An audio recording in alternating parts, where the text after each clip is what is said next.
昨是中秋连假的最后一天，上盖憾的是，这台中高铁站排队要坐车的民众是对内面排到外口去，真侪人是等1、2点钟也未坐到车。高铁表示讲呢，这10月初1的旅运量超过33.8万人次，是通车以来一日上盖侪人的。就专家建议讲，未来这高铁自由座就要总量管制，而且公布自由座的等车时间。 台中高铁车站大厅挤满人，而且唔那车站内，规个排队的人阵排到大厅外口，场面那亲像过年回乡。这是初一中秋连假休假日，民众要排自由座上北的画面。我就有点后悔，为什么没有早点出门这样？对啊，可是因为之前也都差不多这个时间啊，对啊，就没有像这次人那么多这样。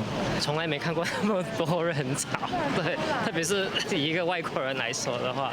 民众排1、2点钟也无法度坐到车，因为高铁自由座刚来当当日购买，所以买票爱排队，坐车爱搁排，互袂少民众真困扰。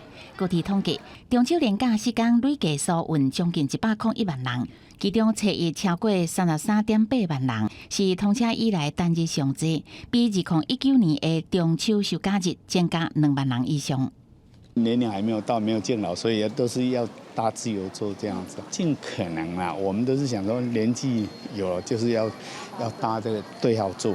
因为连假的时候通常就是都买不到车票，所以大家还是都只能以自由座为主。那如果增开的话，就会减少就是占票的可能。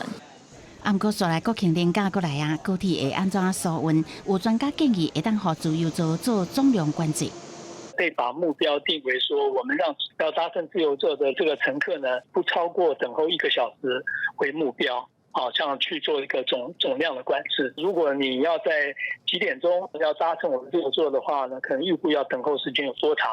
专家点出，目前高铁列车无够，所以伫个新车补充到位的过渡期，应该爱有更较好的管制。高铁对人伤济嘛发表声明回释咧，佮表示国庆连假期间会加开班车来协助疏运。记者综合报道。